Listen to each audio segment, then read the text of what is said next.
हरे कृष्णा। हम इस्कॉन नंदुरबार में हैं। तो प्रभु जी, आज के समय में धर्म के नाम पे बहुत झगड़े हो रहे हैं। लोग धर्म पूछ के लोगों को मार रहे हैं। और हमारे संविधान में ऐसा दिया गया है कि सर्वधर्म समभाव। इसका मतलब क्या हुआ प्रभु जी? इसके लिए पहले हमें समझना पड़ेगा कि धर्म क्या है। धर्म समझना बहुत जरूरी है। और आज बिना धर्म समझे सर्वधर्म समभाव, ये गलत वाक्य है। एक बात और है कि सर्वधर्म ऐसा हमारे कोई शास्त्र में नहीं है। सर्वधर्म, धर्म एक ही होता है ना। और उसे कहते हैं जो भगवान से आता है। तो भगवान की जो वाणी है वही धर्म है। ठीक है।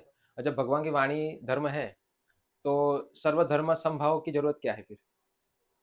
अगर एक ही वाणी भगवान की आ रही है, भगवान भी एक ही है ना, कहीं 50 भगवान तो है नहीं।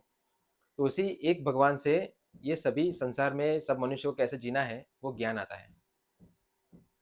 इसलिए सर्वधर्मान संभाव वो वाक्य एक नास्तिकता से आया हुआ है। कहाँ से? नास्तिक। हाँ, एथिस्ट वही कहेंगे सर्वधर्म संभाव। समझे? मगर हमारे इतने महान आचार्य लोग आके गए, है ना। रामानुचार्य, मध्वाचार्य, वल्लभाचार्य, चैतन्य महाप्रभु, इन लोगों ने तो नहीं कहा सर्वधर्म संभाव। इन्होंने तो धर्म की स्थापना यानी जो धर्म है उसको बताया, इंट्रोड्यूस किया कि धर्म किसे कहते हैं। जी। और वो धर्म समझने से अपने आप सभी जीवों में संभाव आ जाता है। समझे? तो भगवत गीता में एक श्लोक आता है, ब्रह्मभूत प्रसन्न आत्मा न सोचती न कांक्षति सम सर्वस्व भूतेषु मद भक्ति लभते परा। भगवान श्री कृष्ण गीता में कहते हैं कि ब्रह्मभूत प्रसन्न आत्मा, जो भगवत चेतना में है, भगवत चेतना में जो व्यक्ति है वो प्रसन्न रहता है। इसलिए वो कोई चीज का अभाव नहीं करता, न सोचती न कांक्षति सम सर्वेषु भूतेषु मद भक्ति लभते परा। इस श्लोक का अर्थ यह है कि भगवत चेतना में रहने वाला आदमी, व्यक्ति खुश होता है, प्रसन्न होता है ना। वो प्रसन्न है इसलिए किसी को दुख नहीं देगा। क्या वो शास्त्रों को तोड़ मरोड़ के तो नहीं प्रस्तुत कर रहे सबके सामने? जी। हाँ, बनावटी अवतार आ रहे हैं, ये अवतार भगवान का अवतार, ये भगवान का अवतार। क्या शास्त्रों में अवतारों का वर्णन नहीं है? सभी वर्णन है। समझे ना। तो पहले तो ये हमें समझना चाहिए कि समाज के अंदर कुरान, बाइबल या गीता, है ना, हिंदू, मुस्लिम, क्रिश्चियन कोई भी है, आज वो लोग शास्त्र के अनुसार धर्म पालन कर रहे हैं कि नहीं, ये देखने के लिए हमारे पास ऐसी एक टीम होनी चाहिए। और जो लोग शास्त्र के विरुद्ध कार्य कर रहे हैं तुरंत उसको पनिशमेंट दो। क्यों? क्योंकि जो शास्त्र चल रहे हैं ना वो तो कभी शांति भंग नहीं करेंगे। जी। ये जो नहीं चल रहे ना वही भंग कर रहे शांति। उनको पकड़ पकड़ के पीटना चाहिए। समझे ना। और जरूरत पड़े तो उसको शूट भी कर दो, क्योंकि ऐसे लोग काम के नहीं है समाज में। तो आज पहले तो यही समझना चाहिए कि जो भी यीशु मसीहा ने कुछ ज्ञान दिया, मोहम्मद पैगम्बर ने जो ज्ञान दिया, है ना, भगवान श्री कृष्ण ने जो ज्ञान दिया, उसमें कोई तोड़ मोड़ तो नहीं कर रहे। आप देखिए, प्रभु श्री रामचंद्र थे, है ना। तो भगवान श्री रामचंद्र अपने राज्य में जाते थे देखने के लिए कि भगवान के प्रति यानी एक राजा के प्रति समाज के अंदर कैसी भावनाएं हैं।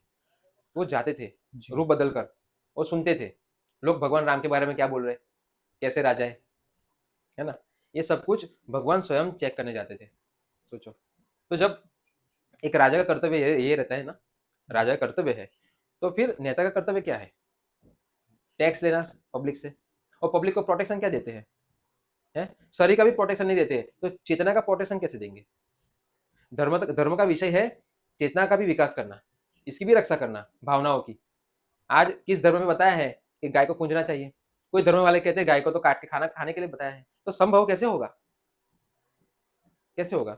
एक धर्म में बताया है कि जीव की हिंसा नहीं करनी चाहिए, ठीक है, और एक में बताया है कि काट के खाना चाहिए। तो वो सही है या गलत है? किसी ने ऐड तो नहीं किया, है ना। तो आज मुझे ऐसा लग रहा है और पक्का है ये, क्योंकि शास्त्रों में लोगों ने तोड़ मरोड़ किया है। जी। जो मना किया था ना वो हमें स्वीकार नहीं था, तो हमने उसमें चेंज कर दिया। ठीक है। और इसकी वजह से आज समाज के अंदर लोग एकता नहीं आ रही है। क्या नहीं आ रही? एकता। हाँ, वो एकता लाने के लिए हमें पहले भगवान को समझना पड़ेगा। सनातन धर्म का मतलब ये होता है कि एक भगवान से आने वाला ज्ञान, उसे सनातन धर्म कहते हैं। जी। ठीक है। तो आज हम कहते हैं कि सर्वधर्म, तो सनातन धर्म तो एक ही होता है ना। जी। ठीक है, सर्वधर्म कहाँ से आ गए? और सर्वधर्म का मतलब ये है कई धर्म तो बनावटी बने हुए हैं, ये हुआ ना। तो हमें सनातन धर्म की शिक्षा को लेकर फिर सब कुछ सुधारना चाहिए, है ना। तब जाके ये सर्वधर्म संभाव चला जाएगा। और अच्छा एक धर्म की भावना लोगों के अंदर आएगी, और तब एक दूसरे को लोग मदद कर सकते हैं। अन्यथा ये झगड़े कभी शांत नहीं होंगे, ये चलते ही रहेंगे। ठीक है ना?